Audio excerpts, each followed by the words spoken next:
त्याचे प्रिय भक्त नरसिंह मेहता यांनाही या रासलीलेचा आनंद प्राप्त झाला। अनेक भक्तांना महारासलीलेचा आनंद आजही सांप्रत काळामध्ये प्राप्त होतो।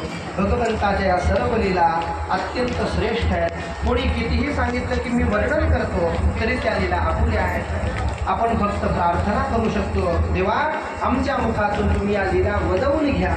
माझी वाणी तुझे वर्णी गुणनाम ऐसे देई प्रेम काही बघा। देवाला फक्त प्रार्थना करू शकतो आपण आणि गुण गायन करू शकतो। याच्या पलीकडे आपल्या हातात काय आहे? गुण गायन आवडी हेची माझी सर्व जोडी। भगवंताला प्रार्थना करून दशमस्कंदाचा समारोप इथे झाला। एकादश स्कंदाच्या आरंभालाच भगवान परमात्मा चिंतन करतायत। आतापर्यंत आपण पृथ्वीचा भार हलका केला, पण जोपर्यंत यादवांचा वंश आहे तोपर्यंत भार हलका झाला असं मला वाटत नाही। म्हणून यदुवंशाला ऋषीचा शाप झाल्याचं निमित्त परमात्मा